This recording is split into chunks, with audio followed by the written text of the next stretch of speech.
Hi, I'm Tommy Schnurmacher, the host of Chosen for What, a podcast by the Foundation for Genocide Education. Holocaust education is not simply about teaching dates and locations. It's about preserving human stories, stories that illuminate resilience, trauma, and our responsibility to remember. My guest today, Barbara Goldstein, knows this firsthand. As the child of two Holocaust survivors, each with their own profoundly different experiences, she grew up immersed in these important legacies. Today, she's deeply involved in Holocaust education in the United States, particularly in Florida, working to ensure that the lessons of the past stay relevant and meaningful for the next generation. Barbara will share both her personal journey and her perspective as an educator on how we can continue to keep these memories alive. Barbara, welcome to the podcast. Thank you for having me today. It's an honor to be here, and I'm really happy to share the stories with everybody. Now, tell me about your experience growing up as the child of two Holocaust survivors. When did you find out that there was something different about your family versus families that were not Holocaust survivors? Honestly, I think I always knew. You always know when there's a language in the house that other people don't speak the language outside of the house. When you're always around people with an accent, you think everybody has an accent. Okay. Um, when everybody's criticized, when nobody else criticizes people. No, I'm only kidding. You just know. I think it's in the air, as they said, or my mother used to say, there's a big tree in the middle of the room, but nobody wants to talk about it. Um, so slowly the questions start coming. My mother was more open about her life than my father. I think my father had a lot more trauma, even though both were traumatized in their own way. But everybody's personalities and everybody's survival is different. And I think that's what makes everybody's story amazing. I'm just so interested in just carrying on the many stories and the legacy of learning from everybody's history. Okay, give me briefly your mother's story and your father's story. Sure. My mother was born in 1935 in Danzig, Germany, which is now Gdansk, Poland. They were told either they leave and survive, or if they don't leave, they're not going to survive. So my mother had a 2-year-old brother, and she was 4 years old. My grandmother was pregnant at the time with a third child. My grandfather was told he would be taken away, and for the fear of leaving and being taken from his family, he was able to get the family out of the country with much difficulty. As you know, people can't just leave because they want to. They had to have money. They had to have a place to go. They had to have papers and visas and many other items. Um, my grandfather's mother was also still alive and living with them. And there was many quotas. People couldn't just leave and go anywhere because many countries didn't want Jews to Right. come there. So due to the quota, they were having a hard time to leave Germany and had to reprocess all the papers. So they originally were supposed to go to South America, but South America had a quota, and the quota was 60 years old. If you were over 60, South America, I believe, or the country, I think Argentina didn't take Jews over 60. So my grandfather's mother was 63 years old, and he said, I can't leave my mother here. I'm an only child. So he had to reapply for new papers and new visas, and the only place in the world that took Jews in without a visa and no quota was Shanghai, China. There were 20,000 Jews in the Shanghai ghetto. The war was over in 1945, but at that time, Japan was over occupying China, and they weren't able to leave, and they were on the last ship that left China and took them to Israel. My father was born in Romania in 1926. He was in Transnistria, which was a concentration camp in Romania, close to Russia, I believe. They barely survived. They were starving. They were hungry. They had no place to, they were hid in a barn for many months. They were on the train for a long time. And then they were finally liberated. He said his happiest day was when he was liberated from the concentration camp. They were able to go back to Bucharest, where they were living in Romania. But at that time, then I believe the Russians were taking over Romania, that area. Then they ended up also going to Israel. And my father was, I believe, 17, 18 years old. And my grandmother said to him, don't stay in Israel because you want an education. He was very, very important to him to get his education and his college degree. So he ended up going to Vienna for his um, University of Vienna to go get a bachelor's. So he was able to make it to New York alone. How did your parents, different backgrounds, um, and their experience shape your family life? What was it like for Barbara growing up with this mom and this dad? It was very interesting. Again, they was trying to survive and be American, but they weren't American. Um, they were still foreigners. My mother thought she was a refugee for many years after. So I really feel that I was a lot of learning that my parents had to learn a lot. My grandparents, my mother's parents, both of my grandparents survived actually, but my father's parents stayed in Israel. Again, for both of them, it was a language barrier. It was a cultural barrier. So I was still navigating, but you don't know until you know later what really the Right. pages were about. And I think we all can understand that as a child of survivors. Now, what kind of emotional impact or psychological impact did you notice in yourself as you grew older? I guess once I realized that they're American. Life was not it was they were not the typical American, um, parents rather, and so I had learned later that this is very different than my other friends who had American parents, but then again, my parents needed to connect to other Europeans, and that's really what gave them comfort, that's what gave them their connections that they need, so my parents really didn't assimilate, and very well, I don't think, ever. And how did this impact you that they didn't? Um It impacted me, but I don't think I thought about it until much later when I knew that my mother was different, or I don't know if you would say different, but they were culturally still very European.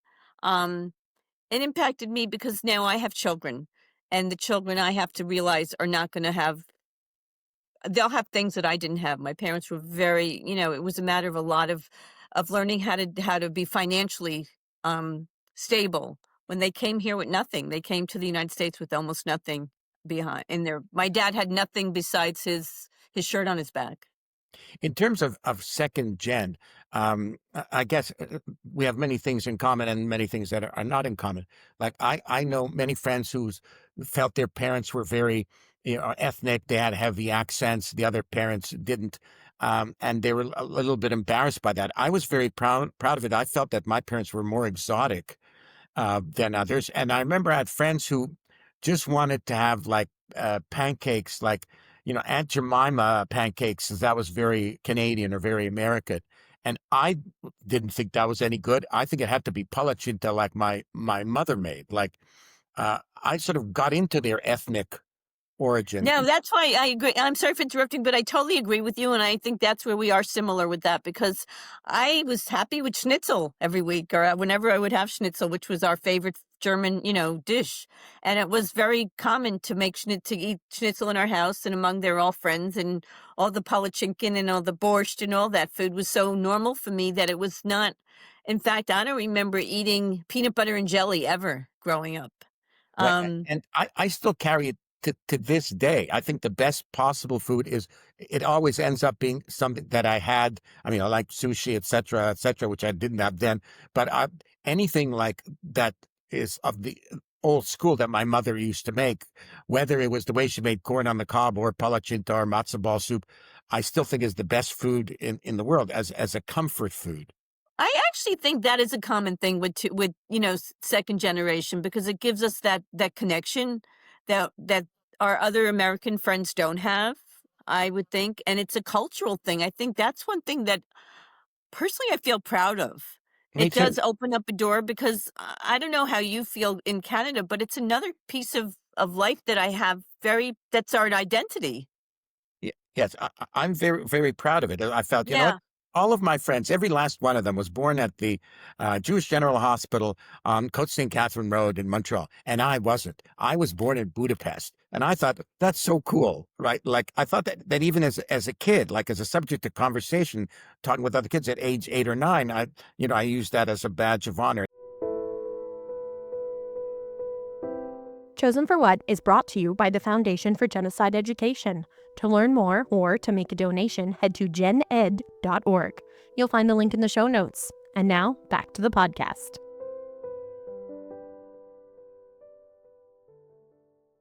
Looking back at your family history, how do you feel that it informs your personal identity? How does it inform the personal identity of Barbara Goldstein today? Again, tell me, it's an identity, another layer of our identity that other people don't have. That for example, today was somebody came into my office and said, "So did you know today was the liberation of Shanghai in the Shanghai ghetto?" I go, "Yeah, but it is what we. It's always we reflect on things, and so it is every day we live the life of our parents. It's how it's part of us, who we are, don't you think?" I think very much so. Were you? I've often mentioned how my parents were, overprotective of me. Were you protective of your parents because you spoke the language better? Did you find you were trying to protect them? Yes, actually, but I didn't realize it at the time. Did you feel that way with your mother? Yes.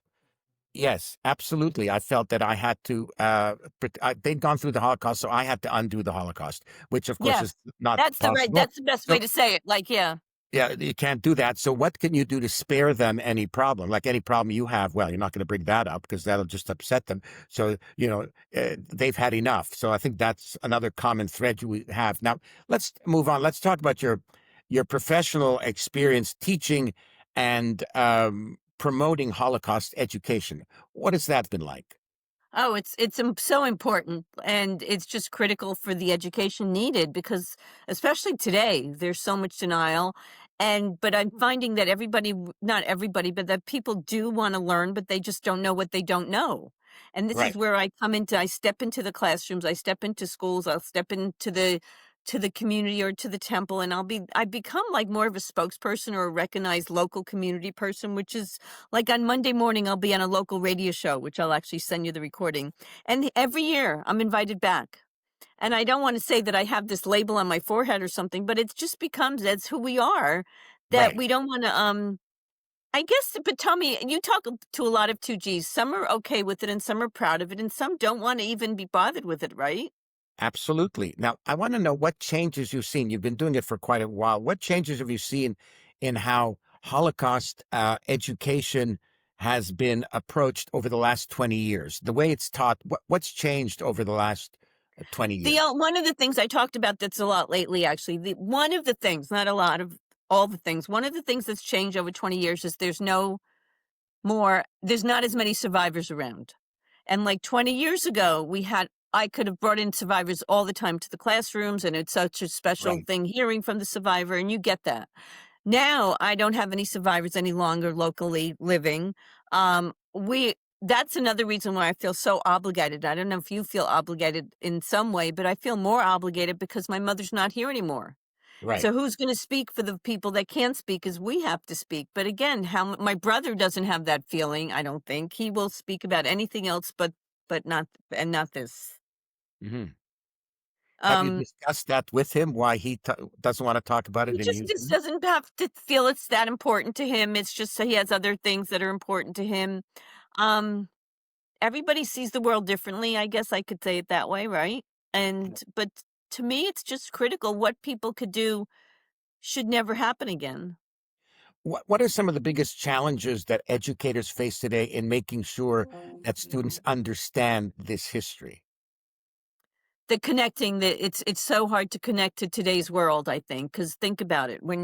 How does young student today, if a 16-year-old understand what it's like to be hungry, to not have a home, to all of those things that happened, or to be taken away from their family? It's really a hard, that's a really good question. And that's why it's so important, even though survivors aren't here, to show their stories and to talk about what happened to Elie Wiesel, because it's still the best book ever is his book. What can you tell us about the varying levels of awareness among students, especially those who had known little or even nothing about the Holocaust? What do you That's why encounter? education is so important, and honestly, the students won't know as much as the teachers don't know more. As teachers have to be trained, the teachers have to be taken to the museums, have to be taken to Poland. This way they can actually know what they're teaching, because if you don't have a good teacher being as an educator, the students are not gonna get the materials. We really focus on the right timeline, the years. People don't even know what happened 80 years ago anymore. Do you encounter some people who say, "I don't care what happened, it was so long ago, I don't care about it." Are you Actually, encountering no, that that's a many good students? question. No. Um, I just again, I one of the teachers said to me last year that I'll never forget. She just like was really overwhelmed with emotion once we got her out of the Holocaust Museum. And I said, "What's wrong?" And she said, I just didn't know what I didn't know." Right, And that's really what I just said. That to me, that's just one of the ways of powerful, right? If it's not that they don't care, they just don't know. right, and why do you believe that, personal stories, these unique, human experiences are so important? Individual stories, not only times, dates, places, and the years, etcetera, but the personal stories. What makes these personal stories so important? Because you can connect. Like, for example, we talk so much or we teach so much about the Diary of Anne Frank. So that's a 14, 13-year-old girl. And the students really can relate to somebody that's close to their age. Right. And okay, so that's one example. We might even we have a cookbook here, a Holocaust cookbook, cookbook about the Holocaust. So that's another example of how do we talk about food. There's so many ways you can connect lessons to this historical topic, Now, how do subject. you avoid rote learning in favor of more meaningful, empathetic conversations with students? In other words, not just times, dates, and places. Right, right. It's again just reflecting on the movies and the stories and just the right information is always important. Um, and don't glorify it. Like don't dilute it. It's just be as much as possible to tell the story and it will then you'll learn from it. It's not just the dates. It's what happened around that date. I'll never forget the survivor that was talking years ago. And it was about her date, let's say 42 and what happened. And then she said, "But no, but tell me how I got to that place." Is what my next question was. And then you get like somebody told me a long time ago when I was actually interviewing survivors is every question has another question to it. Now, what about the strategies to engage students in it? Like, you're immersed in it. You had your second gen, two parents who are Holocaust survivors. You spent your life, your career is Holocaust education, so you're certainly immersed in it more than most people. How do you react to the tsunami of uh, of anti-Semitism, like flooding the entire world? All of us, second gen, I'm sure, at some point, our parents would say, it was terrible what happened. It could happen again, and we'd say, oh no, no, mom, dad, you don't understand. It's very different now. That sort of thing can happen. I've had so many people that I've interviewed who've said the same sentence, and it's so disturbing. And I said it too, and I found it so difficult to say. Is you know, I, I'm I'm somebody who adored my parents. I said I'm relieved that they're not here to see this because how would I be able to protect them from this? Uh, Being immersed in what you're immersed in, how do you see this No, spread you of have a hate big in it's a big everywhere? question right now. You're asking a big question. I'm being honest. And as you're talking this question, I'm thinking the same thing. Yes, I couldn't imagine my parents still here and I could hear my dad's voice. I'm so immersed in this association of what's going on with genocide and the Holocaust and anti-Semitism. I have to tell you, they just put down my street two big billboards, the big billboards that say, Jewish students should need security, right? And just to make people aware of it. Do you know how much hate comments have come out of those billboards to talk about anti-Semitism? It's the hate level is just so the highest I've ever seen it. So when actually I have two sides that I want to answer that. It really gets me so upset and frustrated that sometimes I just want to like close my door and never see it.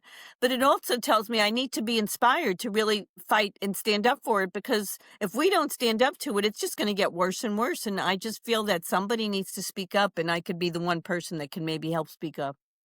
And as you as you speak up, uh, what are some of the strategies to use to get students engaged who are the third generation, or in some case, I've interviewed some third generation and even fourth generation at this point. It's a good question. Again, just know the facts, know your history, and I tell them this actually because what's our biggest problem is our phones and our social media right now. And those young people are so addicted to that phone and the social media that's our biggest enemy, I think. I want to talk about the word education. I'm a member of the Foundation for Genocide Education. And one of the things I think it was on the website, and we talked about it a lot. The problem is lack of education. If people are more educated, that would be wonderful, and there'd be less anti-Semitism. I think personally that's absolutely false. It's not true. The Nazis in Germany in the 30s were the doctors and the lawyers and the engineers. They were all highly educated.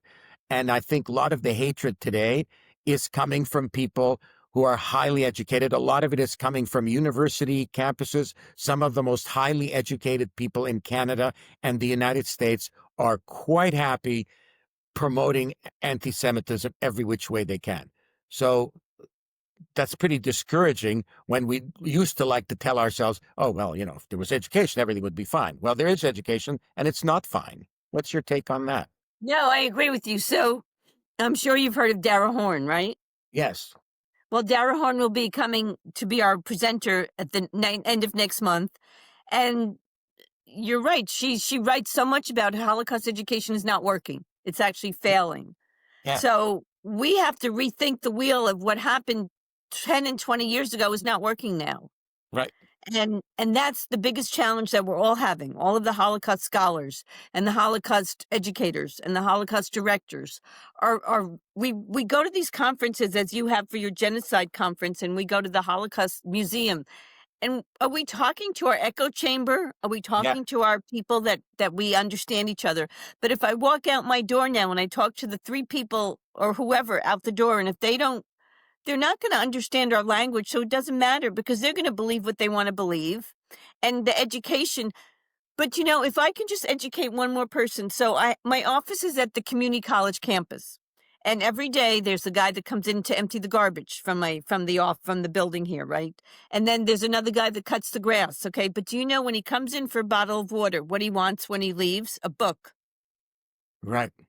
Okay? And each person, you're right, counts so much. And I remember somebody once asked Mother Teresa, like she was fighting world hunger. And she said, well, how can you fight world hunger? There's so many people who are hungry all over the world. She says, I can't fix world hunger, but if the person who is in front of me right now is hungry and needs a sandwich, I can help this person right here, right now. And I thought that was a very profound message. I love that. That is, and I'm going to remember that story, Tommy, because earlier today at 2:00, a college student came in. His name is Joshua, and he had come last year to help us as like an intern, kid, or just helping us around the office. And he said, "Hey, Barbara, I'm back in school now. School started. Do you need my help?" I said, "Sure. Come in at 2:00. He didn't leave for an hour, and he goes, "So what do you want me to do here?" So there's your person that I will now make sure. So you know what he wants to do? He wants to start a book discussion group for college students. Okay, so that each person makes a difference. Instead of saying, oh, it's all too big, I can't do anything. Yes, you can. You can do something right now with one person. And I thank you so much, Barbara. Thank you for joining us. Thank you for sharing your experiences, your dedication to this important work. If you liked what you heard today, make sure to follow or subscribe and share this podcast with your friends and family, and so we can continue to spread the word. For the Foundation for Genocide Education, I'm Tommy Schnurmacher. Until next time.